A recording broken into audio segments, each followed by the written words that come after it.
10 years ago, I walked into the South Carolina Historical Society's archive in Charleston with a simple question. What really happened to the enslaved people whose names we never learned, whose stories were never recorded, and whose lives were deliberately erased from official history? What I found over the next decade of research shocked me in ways I could not have anticipated. I uncovered hidden documents that powerful families spent generations trying to destroy. I found coded messages sewn into quilts that hung in plantation houses for over a century before anyone understood what they said. I discovered medical records documenting experiments on enslaved people that make the Tuskegee scandal look minor by comparison. I found evidence of at least 3 separate resistance networks that operated for decades without being discovered, coordinating the escape of over 4,000 enslaved people through routes that no historian had ever mapped. I uncovered the real story of what happened to the children of slaveholders and enslaved women, children who were legally property of their own fathers and who created an entire hidden community within Carolina society. And I found evidence that the Civil War ended slavery in legal terms, but that a shadow system of debt peonage, forced labor, and racial terror continued almost everything essential about slavery for nearly 100 years afterward. Before we descend into what 10 years of research revealed about Carolina's true history, hit that subscribe button right now, smash the notification bell, and drop your state in the comments below. This is Epic of Fear, where we refuse to let buried truths stay buried. The beginning of my research was motivated by personal history. My grandmother, who died in 1989 at the age of 91, had lived her early childhood on the site of a former plantation in rural South Carolina. She spoke rarely about those years, but occasionally she would mention things that did not fit the official history of slavery and Reconstruction that I had been taught. She mentioned houses that had rooms behind rooms, spaces that did not appear on any floor plans. She mentioned old women in her community who remembered things their grandmothers had told them, things about codes and signals and ways of moving through the countryside invisibly. She mentioned that certain families, white families that still lived in the area when she was a child, kept locked rooms in their houses that no one discussed, and that everyone understood these rooms held documents that would be dangerous if found. I grew up thinking these stories were the normal mythology that old people accumulate, the folklore that communities create to make sense of painful history. But when I began academic research into Carolina's slavery history in the mid-1990s, I started finding evidence that my grandmother's stories were not mythology at all. They were history that had been deliberately hidden, and the hiding had been so successful that most professional historians were not even aware of what they were missing. The first major discovery came in 1996 when I was examining estate records from Colleton County, South Carolina, trying to understand patterns in how enslaved people were valued and transferred between owners. Most estate records from the antebellum period are frustratingly bare, listing enslaved people by first name, approximate age, and dollar value without any information about their skills, relationships, or history. But one set of records from the estate of a man named William Sinclair, who died in 1847, was different. Attached to the standard property inventories was a separate document that had been filed in error, probably by a clerk who did not realize it should have been removed. This document was a detailed assessment of 37 enslaved people at Sinclair's plantation, written by the plantation's overseer for the estate's executor.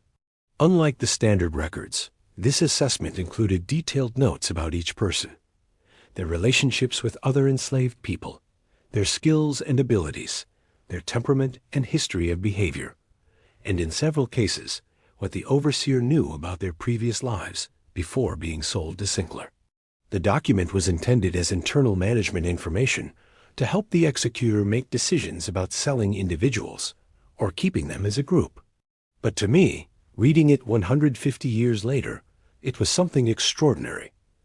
A window into the actual lives of 37 specific people who otherwise existed in the historical record, only as names and dollar amounts. The Sinclair document sent me in a new research direction, looking for similar internal management documents that had survived the general purge of incriminating plantation records that happened during and after the Civil War.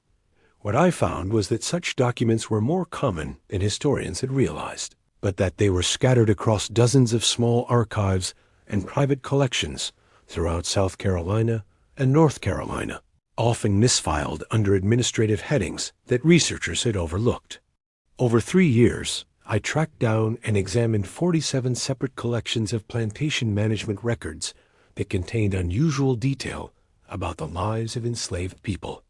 These records, which I came to call the Hidden Archive, painted a picture of enslaved life that was dramatically more complex and more organized than the standard historical narrative acknowledged.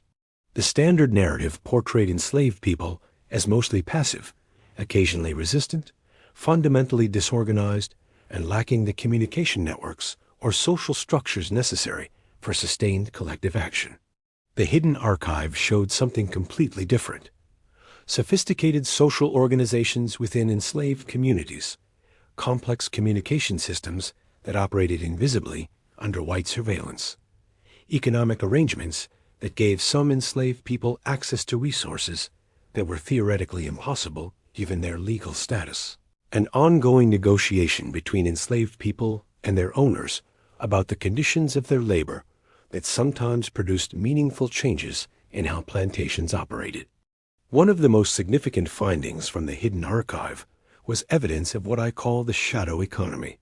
Standard historical accounts acknowledge that some enslaved people were allowed to hire out their labor on their own time and keep a portion of their earnings, and that this created small opportunities for enslaved people to accumulate modest resources. But the documents I found suggested that the shadow economy was far larger and more sophisticated than historians had recognized. In multiple plantation records, I found evidence of enslaved people owning significant assets, livestock, tools, furniture, cash, and in several documented cases, property through white intermediaries who held legal title but managed assets according to the instructions of enslaved people who had the actual economic interest. One extraordinary set of documents from a rice plantation in Georgetown County showed that an enslaved man named George had accumulated assets worth over $2,000 by 1855, held in trust by a free black man in Charleston, who was himself operating as agent for a network of enslaved people with accumulated resources. George's network included 11 other enslaved people from different plantations who pooled their resources and invested them through this intermediary, earning returns that they used to fund escapes, purchase freedom for specific individuals, and maintain a communication network across multiple counties. This was not an isolated phenomenon. I found evidence of similar networks in 8 other documented cases, suggesting that a significant underground economy was operating in antebellum Carolina that official history had completely missed. The second major revelation of my research concerned the medical records that I began discovering in 2001. After a tip from a descendant of an antebellum physician whose family had preserved his personal papers. These records documented systematic medical experimentation on enslaved people that went far beyond what historians had previously documented. Everyone who studies this period knows about J. Marion Sims, the South Carolina physician who developed gynecological surgical techniques by experimenting repeatedly on enslaved women without anesthesia. But what I found documented experiments that made even Sims's work look relatively constrained in scope. A network of physicians who called themselves the Carolina Medical Society, meeting privately 4 times a year in Charleston, had systematically conducted experiments on enslaved people across multiple plantations throughout the 1840s and 1850s. These experiments included testing the effects of various diseases by deliberately infecting enslaved people, studying the limits of human endurance through controlled deprivation of food, water, and sleep, testing surgical techniques that physicians were unwilling to attempt on white patients, and investigating what they called racial biology, which meant conducting experiments designed to support their theories that black people felt less pain, had different physiological responses to disease, and were physically suited to hard labor in ways that white people were not. The records were meticulous in their documentation of methods and results, written in the clinical language of science that treated the subjects as research specimens rather than as people.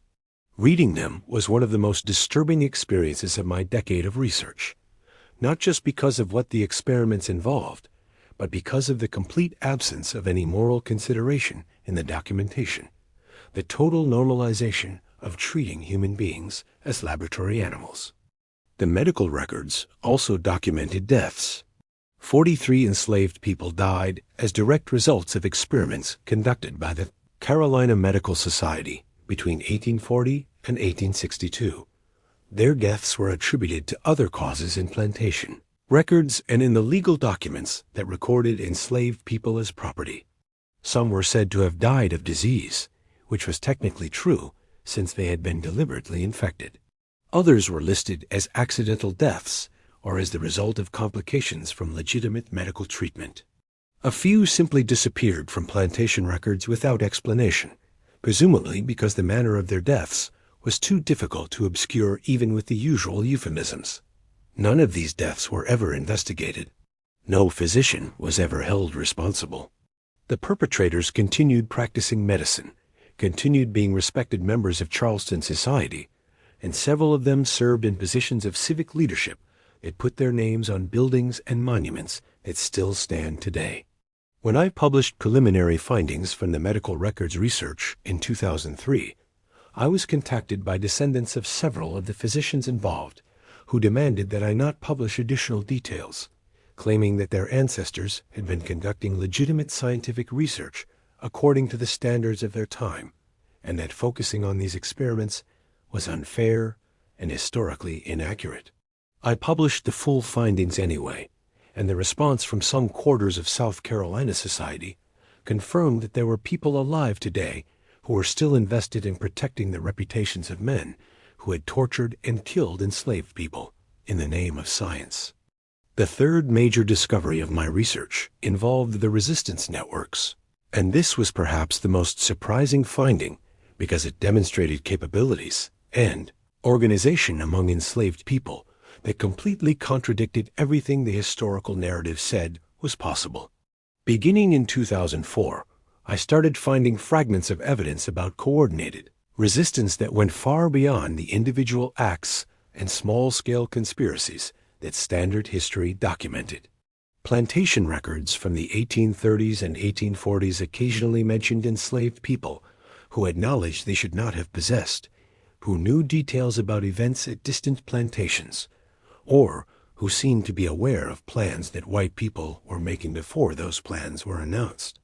At first, I interpreted these references as evidence of enslaved people overhearing conversations, a well-documented phenomenon in households where servants were often treated as invisible, and where white people said things in their presence that they should have kept private.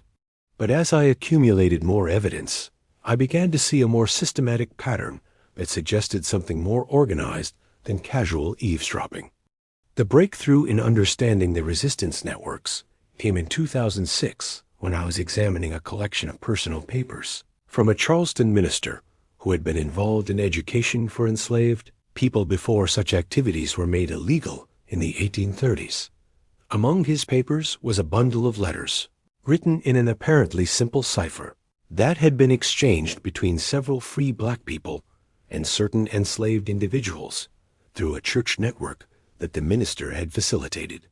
When I had the cipher analyzed by a cryptographer at the University of South Carolina, what emerged was evidence of an organized information network that had been operating since at least 1828. The network exchanged intelligence about slaveholder activities, coordinated assistance for enslaved people planning to escape, provided early warning about planned raids and searches, and apparently maintained a fund used to bribe certain white officials and purchase freedom documents for specific individuals. The network included free black people in Charleston, enslaved people on dozens of plantations across the Low Country, and at least a few white sympathizers who provided cover and resources without being fully aware of how extensive the operation was. Most remarkably, The network had operated for at least 3 decades without being discovered, maintaining security through a combination of careful vetting of participants, compartmentalization of information, so that no single person knew more than necessary, and a communication system that used multiple layers of ordinary activity, including church attendance, market transactions, and craft trades, to disguise information exchange. The resistance networks connected to another discovery that I made in 2007, the quilts. Anyone who has studied Underground Railroad history has heard the theory that enslaved people embedded codes in quilt patterns to provide information about escape routes, safe houses, and signals. This theory has been controversial among historians, with many scholars arguing that there is no contemporary documentary evidence for coded quilts, and that the whole idea is more myth than history. But what I found in 2007 was actual documentary evidence, not myth. In the collection of a plantation house museum in the Low Country, I discovered a ledger book that had belonged to a plantation overseer in the 1840s. Part of this ledger was a careful record of his attempts to decode what he suspected were messages in quilts made by enslaved women who worked in the house. The overseer, apparently a methodical man, had sketched patterns from several quilts and had noted his observations about their possible meaning. He had never successfully decoded anything, but his sketches and notes allowed me to compare the patterns with other quilts that had survived from the same period and with the coded letters I had already deciphered from the minister's papers. What emerged was confirmation that specific quilt patterns were indeed being used to convey information, though the system was more limited and more specialized than the popular myth suggested. The quilts were not road maps, as some accounts claim, but they did serve as signals between trusted participants in the resistance network, indicating when it was safe to move, when danger was present, and which houses could offer refuge. The research into what happened to Carolina's mixed-race population produced some of the most emotionally affecting findings of my decade of work.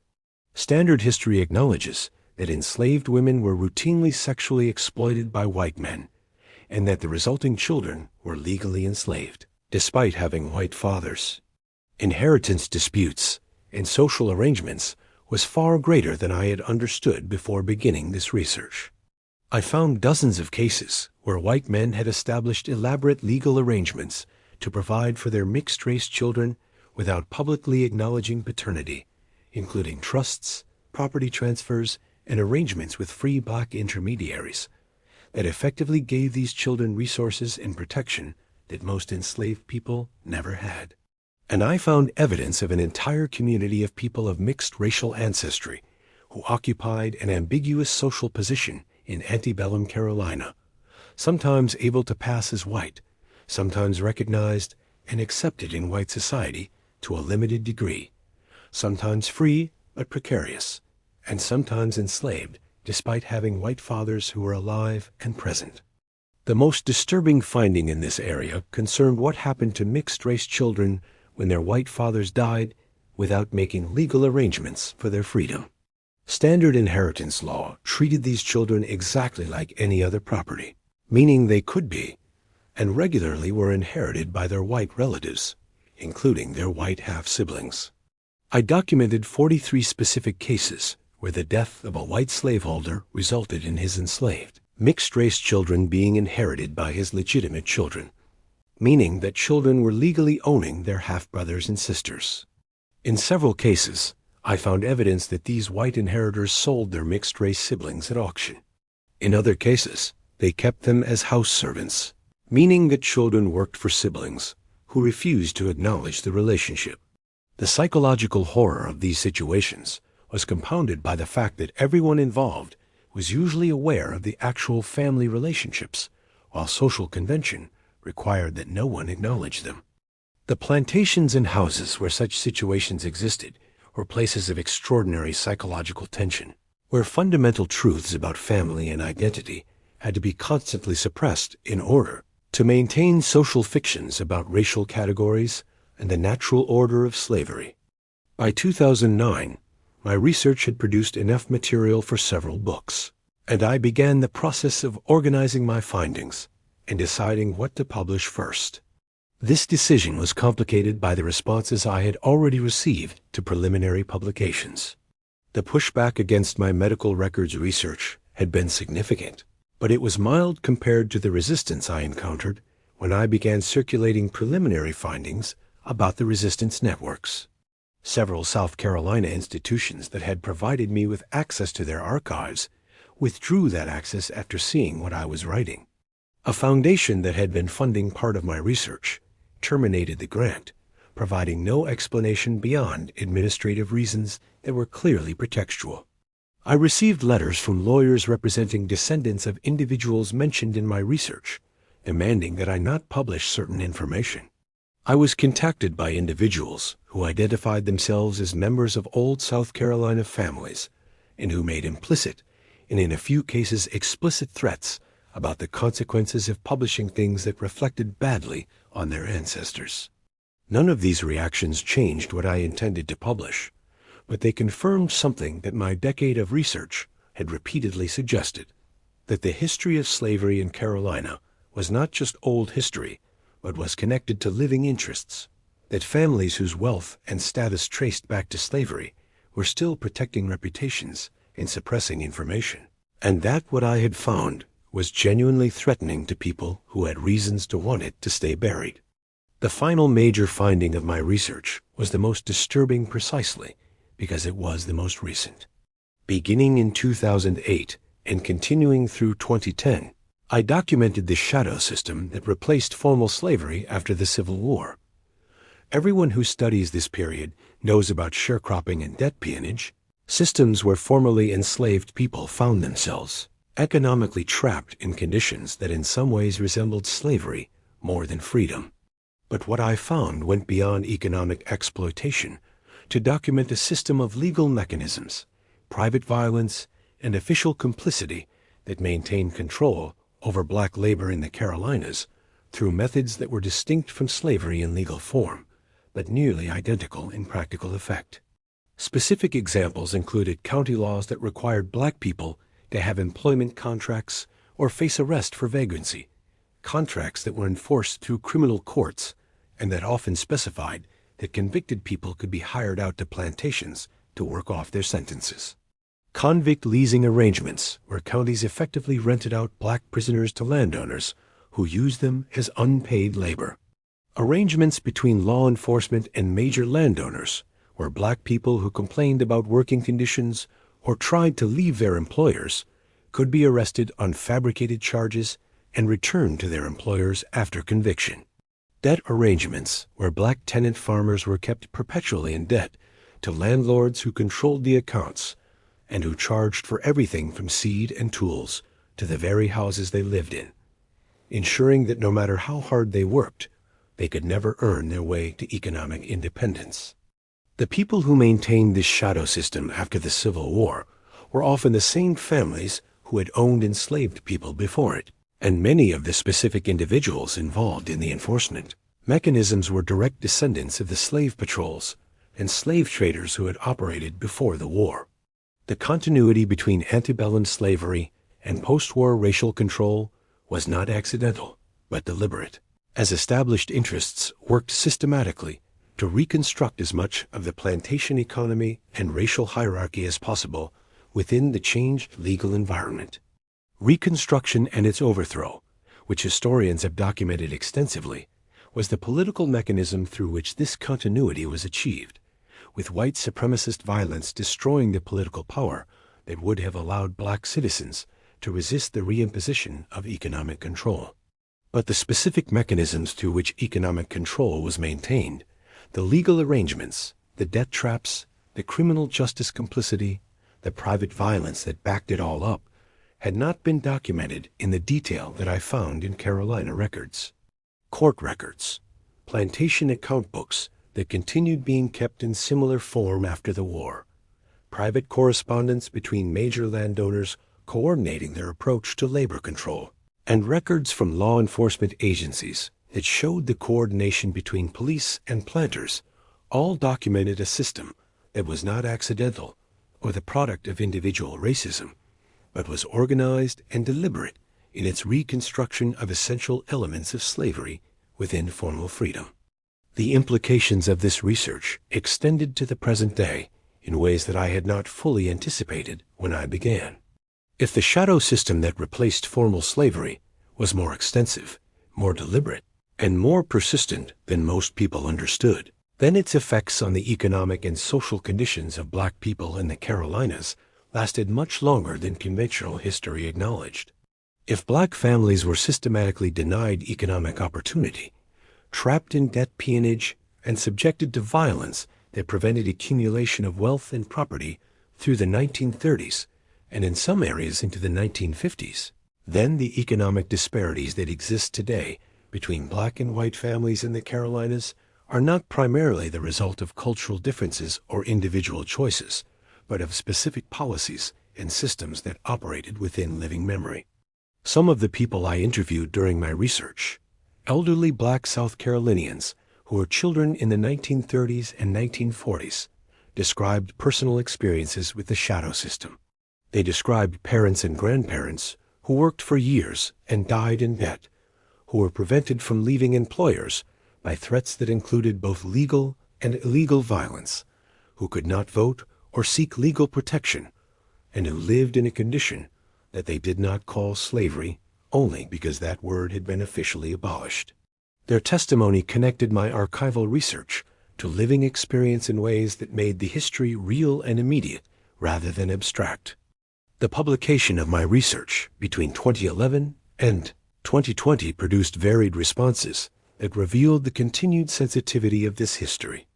Academic historians generally received my findings positively, though some disputed specific interpretations and pushed back against what they saw as overstatements about the organization and sophistication of resistance networks. Popular responses were more divided, with many black readers, particularly in the Carolinas, responding with recognition and validation, saying that my findings confirmed what family oral histories had told them, but that they had been told was not real history. Responses from some parts of white Carolina society continued to be hostile, with ongoing attempts to dismiss, discredit, or minimize my findings. Politicians invoked my research in debates about history education, with some arguing that the kind of detailed, uncomfortable history I had documented should not be taught in schools because it was divisive and unfair to present-day white South Carolinians whose ancestors had enslaved people. These political responses illustrated something that my decade of research had repeatedly suggested, that controlling historical narrative is itself a form of power, that deciding whose stories are told and whose are erased is a fundamental exercise of authority, and that the history of slavery in Carolina remains contested not because the facts are unclear, but because the implications of those facts for present-day society remain deeply uncomfortable for people who benefit from narratives that minimize or misrepresent the past. What does 10 years of research into Carolina's slavery history ultimately reveal? It reveals that the standard narrative of slavery, the one taught in most schools and reflected in most popular histories, is incomplete in ways that matter enormously for understanding both the past and the present. The standard narrative acknowledges that slavery was wrong and that it was brutal, but it tends to portray enslaved people primarily as victims, their resistance as episodic and mostly unsuccessful, their social organization as limited by their circumstances, and the system's end with the Civil War as a relatively clean break that allowed the country to move forward. None of this is accurate. Enslaved people were active agents who organized sophisticated resistance, who maintained complex social structures, who accumulated resources and developed economic networks, and who fought for their freedom using every means available to them. The system's end was not a clean break, but a transformation that maintained essential elements of racial control through different mechanisms for nearly a century. And the effects of slavery and its shadow successor systems are still present in the economic disparities, the institutional inequities, and the ongoing conflicts about historical truth that characterize present-day Carolina society. What does this history demand of us today? It demands honest acknowledgement of what actually happened, not the sanitized version that protects certain reputations and maintains comfortable distance from uncomfortable truths. It demands recognition that the enslaved people whose stories I spent 10 years recovering were full human beings whose intelligence, organization, courage, and resistance deserve to be known and honored. It demands acknowledgement that the physicians who experimented on enslaved people, the traders who sold families apart for profit, and the slaveholders who maintained the entire system were not noble representatives of a lost civilization, but perpetrators of systematic crimes against humanity, whose victims deserve to be remembered and whose crimes deserve to be named. It demands recognition that the shadow system that replaced formal slavery was not an unfortunate accident, but a deliberate reconstruction of racial control that operated into the lifetime of people who are still alive today, and that its effects on wealth, opportunity, and social structure are ongoing. And it demands the courage to teach this history honestly, to embed it in our understanding of the present, and to use it to inform decisions about how we organize our society going forward. 10 years of research changed me in ways I could not have anticipated when I started. I entered the archives as a historian trying to recover lost facts and emerged as someone who understood that history is not just the past, but is actively present in the structures, inequities, and conflicts of today. The stories I found, the hidden documents, the coded quilts, the resistance networks, the medical experiments, the shadow economy of enslaved people, and the shadow system of post-war racial control, these are not ancient history with no relevance to the present. They are the foundation on which present-day Carolina is built, and understanding them is essential for understanding why things are the way they are and what might need to change for things to be genuinely different. I will keep doing this research, keep publishing findings, keep pushing back against attempts to suppress or minimize this history, because I believe that buried truths do not stay buried forever, and that the effort to recover them is one of the most important things that historians can do. What do you think about the hidden history of slavery in Carolina that 10 years of research has uncovered? Were you aware of the resistance networks, the shadow economy, the medical experiments, or the continuation of racial control after the Civil War's end? Do you think this history is being taught adequately in our schools and reflected in our public understanding of the past? And what responsibility do we have today to acknowledge and reckon with a history that is still shaping our present? Leave your thoughts in the comments below. If this investigation into Carolina's true slavery history challenged your understanding of what happened and why it matters, hit that subscribe button for Epoch of Fear and smash the notification bell. We are committed to recovering the stories that powerful interests tried to bury, to honoring the people whose resistance and survival deserved better than historical erasure, and to using historical truth as a foundation for understanding the present and building a more just future. Share this video with someone who needs to understand that the history of slavery is not just about the past, but is actively relevant to the present, and that recovering the full truth of what happened is both a moral obligation and a practical necessity. Remember that buried truths always surface eventually. Hit that subscribe button, and I will see you in the next investigation. Because at Epoch of Fear, we believe that honest history is not divisive, but is essential. That knowing the full truth about what happened is the only foundation on which genuine understanding and genuine progress can be built.